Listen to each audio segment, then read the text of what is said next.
आप गैजेट के ऊपर अगर आप ज़्यादा ध्यान दे रहे हो, टीचिंग के ऊपर आप ध्यान नहीं दे रहे हो, तो आप जिस मोटो से आप अपनी क्लास सेटअप कर रहे हो या क्लास स्टार्ट कर रहे हो, आप प्रॉफिट तो अर्न कर लोगे, बट इन लॉन्ग टर्म या लॉन्ग रन में आप आपका गुडविल लॉस हो सकता है। बहुत सारे आपके पास वेज होते हैं यहाँ पे जिससे आप आइडियाज ले सकते हो। सबसे पहले तो सोशल नेटवर्किंग हो गया। बहुत सारे ऐसे ऐप्स आए जो स्टार्टअप्स के लिए फंडिंग्स करते हैं, तो आप वहाँ पे अप्लाई कर सकते हो। बट आपके बिजनेस में वो पोटेंशियलिटी होनी चाहिए, तभी जाके आपके बिजनेस में कोई भी इन्वेस्टमेंट करे।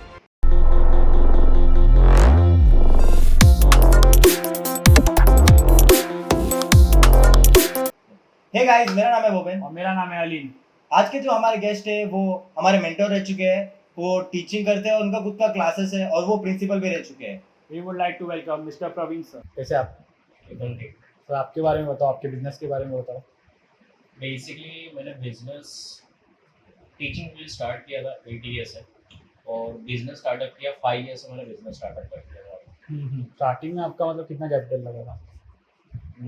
मिनिमम कैपिटल, अगर आपको एजुकेशन इंस्टीट्यूट बिजनेस अगर आपको ओपन करना है, अगर आप रेंटल बेसिस के ऊपर आप जा रहे हो, तो मिनिमम 15 लाख का रिक्वायरमेंट है। 7 लाख आपको इंफ्रास्ट्रक्चर सेटअप करने का, और रिमेनिंग 8 लाख आपको वर्किंग कैपिटल एक्सपेंसेस कवर करने को, जो ईयर टू ईयर एक्सपेंसेस आपको कवर करना है।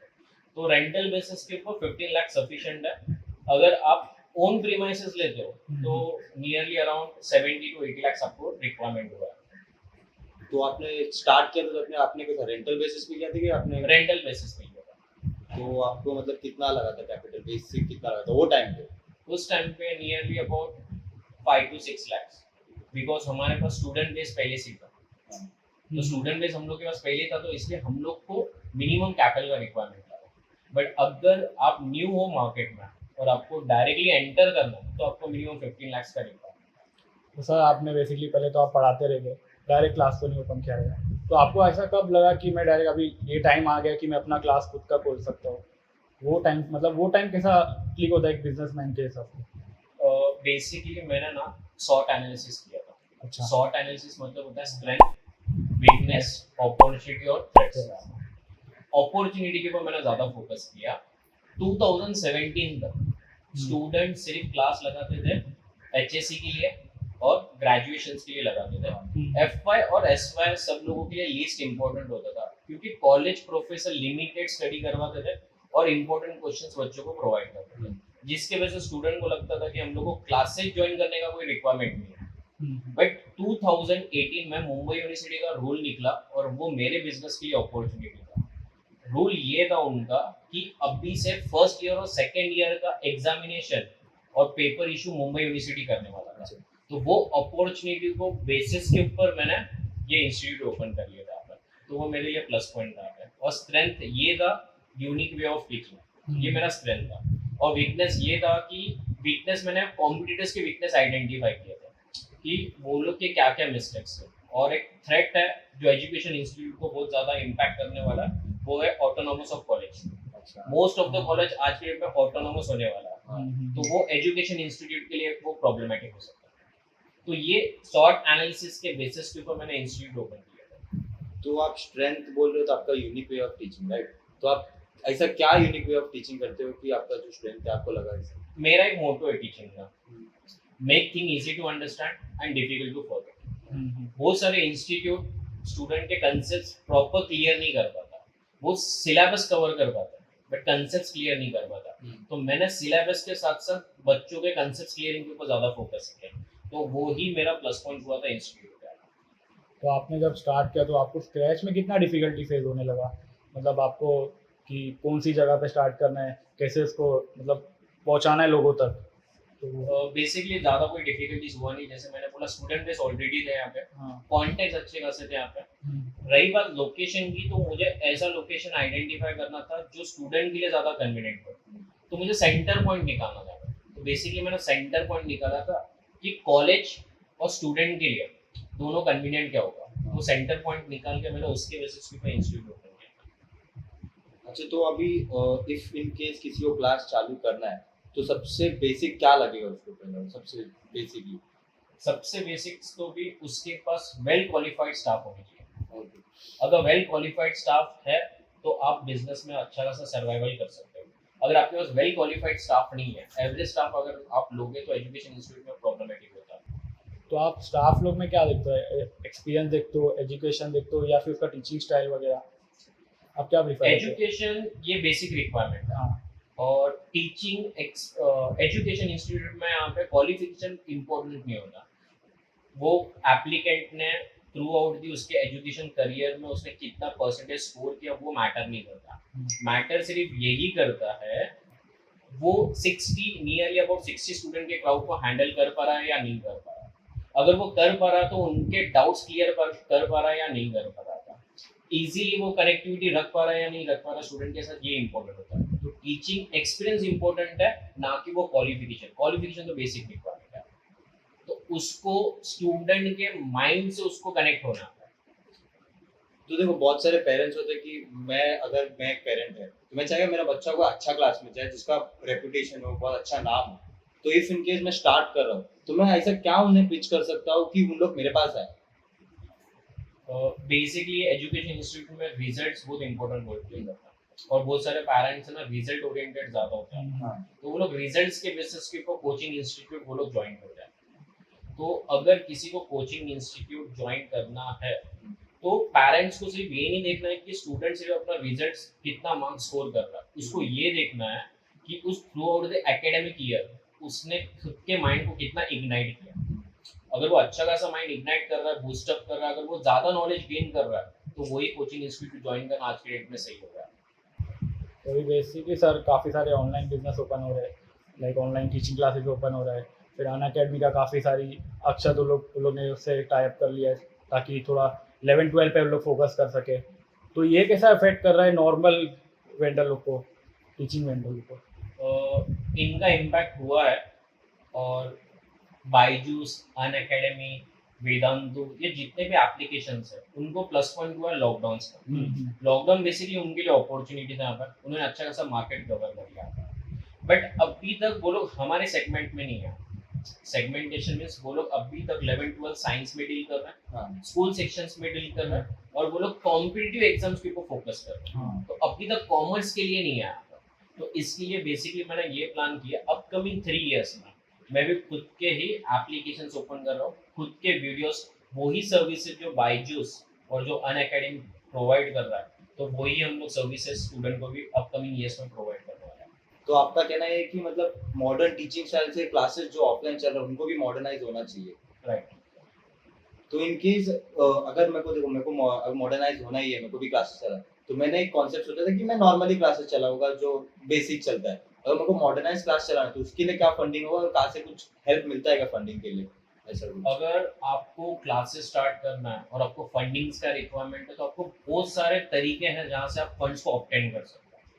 बट मेरे हिसाब से इनिशियल स्टेज में आपको बुक स्ट्रैपिंग करना होता है। बेसिकली बुक स्ट्रैपिंग मतलब ये होता है कि आप सेल्फ फाइनेंसिंग करो। हाँ अगर आप सेल्फ फाइनेंसिंग करते हो, अगर आपका थ्रू आउट द ईयर अगर बिजनेस अच्छा खासा वेल परफॉर्म कर रहा है, आप अच्छा खासा प्रॉफिट गेन कर रहे हो, अगर आपको और ब्रांचेस करना है या एक्सपांशन करना है तो फिर आप क्राउड फंडिंग्स के लिए, बेसिकली क्राउड फंडिंग्स ये होता है कि आप अपने नोन कॉन्टैक्ट्स को उनको आप अपने बिजनेस के आइडिया एक्सप्रेस करो, tell them to invest in your business, तो वो आपको क्राउड फंडिंग से आ सकता है। नेक्स्ट ये होता है कि आप एंजल इन्वेस्टर्स फाइंड आउट करो। एंजल इन्वेस्टर बेसिकली वो होता है जिसके पास आइडल सरप्लस फंड्स पड़े हुए हैं और उसको इन्वेस्टमेंट करना है, तो आप उसको अपने बिजनेस आइडिया एक्सप्रेस करो, देन वो आपके बिजनेस में इजीली इन्वेस्ट कर सकते हैं। वो जो आइडियाज जो आप बात कर रहे हो वो यूनिक होना चाहिए। अगर सिमिलर आइडियाज लेके आप अगर मार्केट में एंटर करो तो आप मार्केट कभी कैप्चर्स नहीं कर सकते हो और बेसिकली आप फंड्स ऑब्टेन नहीं कर सकते हो। तो अगर आपको फंड्स ऑब्टेन करना है तो आपके बिजनेस में और दूसरे बिजनेस में क्या यूनिकनेस है वो आपको एक्सप्रेस करना है। तो अगर आप एक क्लासेस आपका चल रहा है तो आपने अभी स्टार्ट किया तो आपने कौन सा मार्केटिंग स्ट्रैटेजी यूज किया था कि आपका जो अभी तक इतना आपने नाम बनाया हुआ था क्लासेस का, तो आपने तभी से ऐसा क्या मार्केटिंग स्ट्रैटेजी यूज किया था या क्या टीचिंग स्टाइल आपने क्या प्रेफर किया था इसमें? हमारा मार्केटिंग में सबसे पहले तो माउथ पब्लिसिटी ज़्यादा था। अदर देन माउथ पब्लिसिटी हम लोग ने टेलीकॉलिंग के ऊपर फोकस किया, सोशल नेटवर्किंग के ऊपर फोकस किया, इंस्टा फेसबुक पे हम लोग ने बूस्ट पोस्ट करना स्टार्ट कर दिया। नेक्स्ट हम लोग ने सिटी को कवर करने के लिए होर्डिंग्स का यूज किया, वॉल पेंटिंग्स का हम लोग ने यूज किया, जिससे हम लोग ने मेजर स्टूडेंट्स को हम लोग टारगेट कर रहा है। तो अभी देखो 2 साल पहले लॉकडाउन हुआ, ठीक है, कोई प्रिपेयर नहीं था ये लॉकडाउन को लेके, तो ट्यूशंस को तो बहुत इफेक्ट हुआ, मतलब सब कुछ ऑनलाइन हो रहा था और कोई प्रिपेयर नहीं था ऑनलाइन क्लासेस के लिए, और बच्चे लोग तो ऑब्वियसली कोई एक्सपेक्ट नहीं किया था, एग्जाम्स बंद हो गए तो कोई पढ़ाई करना भी नहीं चाहता था वो टाइम पे। तो आप लोग ने कैसे इसको टैकल किया, आपने क्या किया? ये बहुत इम्पोर्टेंट और इंटरेस्टिंग है। मैंने ये सबसे अर्ली अगर जूम एप्लीकेशंस या मोबाइल एप्लीकेशंस अगर स्टार्ट किया तो नियर बाय हम लोग ने स्टार्ट कर दिया था। मतलब हम लोग भी ऐसे प्लान नहीं थे लॉकडाउन और इससे हम लोग को कोई भी कुछ आइडियाज नहीं था, बट इसके पहले हम लोग इससे प्रिपेयर्ड थे। हमारा खुद का एप्लीकेशन ऑलरेडी था और हमारे कुछ वीडियोस अवेलेबल भी थे, बट लिमिटेड वीडियोस थे, वो इंट्रोस वीडियो थे यहाँ पर। तो लॉकडाउन ने हम लोग को इम्पैक्ट नहीं किया ड्यूरिंग फर्स्ट ईयर। नियरली आज के डेट में 40% कोचिंग इंस्टीट्यूट शट डाउन हुए ये लॉकडाउन के वजह से, जो खुद को इम्प्रूव नहीं कर पाए और सर्वाइव नहीं कर पाए और वो मार्केट से एग्जिट हो गया। तो basically start of the business में किसी को भी प्रॉफिट तो नहीं होता है, तो स्टार्ट ऑफ द फर्स्ट या सेकंड ईयर में लॉस चल रहा है, तो क्या माइंडसेट रखना पड़ता है कि हाँ भाई अगले साल भी होएगा, चौथे साल भी होएगा? तो आपके साथ कभी ऐसा एक्सपीरियंस हुआ है क्या? अगर आप कोई भी बिजनेस स्टार्ट कर लो तो आप 5 years तक एक माइंडसेट रेडी रखना कि आपको 5 years तक आप कुछ ज़्यादा प्रॉफिट गेन नहीं करोगे। कोई भी बिजनेस अगर आप कंसिडर करते हो तो वो विद इन 5 years उन्होंने अच्छा खासा प्रॉफिट नहीं बनाया। It took several years to build up their business. तो आपका एक माइंडसेट होना चाहिए कि एटलीस्ट 3 to 5 years आप कोई ज़्यादा प्रॉफिट गेन नहीं करोगे, बट आफ्टर 5 years आप डेफिनेटली आप उतना मार्केट कैप्चर कर लोगे, अच्छा खासा गुडविल बना लोगे, तो आपका फ्यूचर्स में ज़्यादा प्रॉफिट हो सकता है। इंडियन एजुकेशन और फॉरेन एजुकेशन में क्या डिफर है, क्या फर्क क्या होता है? बहुत सारा डिफरेंसेस यहाँ पर। इंडियन एजुकेशन थ्योरेटिकल के ऊपर बेस्ड होता है। फर्स्टली तो मैं ये चीज़ से बहुत अगेंस्ट हूँ यहाँ पर। बहुत सारे प्रोफेसर जो बुक्स होता है ना यहाँ पर उसको ज़्यादा इम्पोर्टेंस देते हैं, बट मेरे हिसाब से ये जो बुक्स होते हैं एजुकेशन के, ग्रेजुएशन के, HSC के, 11th के, फर्स्ट ईयर सेकेंड, ये रेफरेंसेस बुक्स होते हैं और इस रेफरेंसेस के बेसिस के ऊपर आपको एक्स्ट्रा नॉलेज गेन करना होता है। तो इंडिया में ये कि थ्योरेटिकल ज़्यादा होता है। अगर आप फॉरेन की बात करो, जैसे यूएस की अगर आप बात करते हो, वहाँ पे टीचर्स के वे, टीचिंग ऑफ वे अलग होता है। वो लोग इश्यूज के ऊपर डिस्कशंस करते हैं, प्रॉब्लम्स के ऊपर वो लोग डिस्कस करते हैं और उसके बेसिस के ऊपर स्टूडेंट को अपने ओपिनियंस एक्सप्रेस करना होता है। देखो आने वाले टाइम पर भी अगर मेरे को क्लासेस चालू ही करना है और अभी सब पूरा डिजिटली हो रहा है, ऑनलाइन हो रहा है, बहुत सारा बायजूस ये सब आ रहा है, तो आप मुझे या कोई न्यू बिजनेसमैन को क्या एडवाइस है, क्या इंसाइट दोगे, क्या सजेस्ट करोगे आपकी तरफ से कि वो बिजनेस चालू करने से पहले क्या प्रिपेयर करे और कैसे प्रिपेयर करे? आपको सबसे पहले तो बिजनेस एनालिसिस और मार्केट एनालिसिस आपको अच्छा स्ट्रॉन्ग करना है।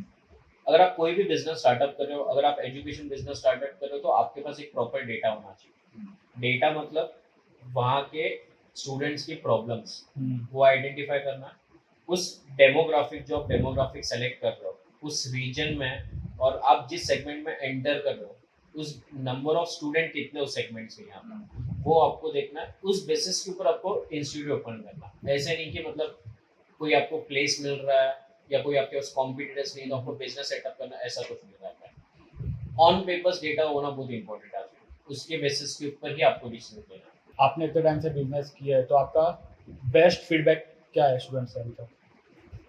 मेरा अभी तक का बेस्ट फीडबैक ये है कि एक बार मॉर्निंग में मुझे स्टूडेंट ने ना मैसेज डाला था कि सर आपके लिए कुछ सरप्राइज है यहाँ पर।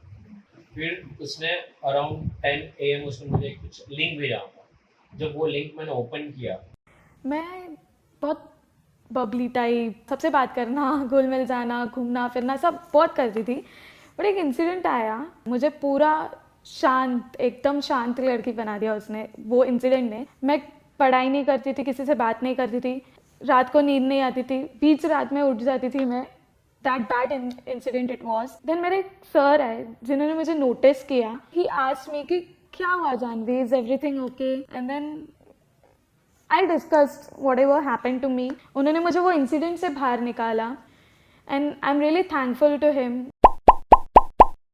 Hey guys, if you liked our content, please like, subscribe and share. And if you want to connect with Praveen sir for coaching classes, please do check out our description. His contact details is available.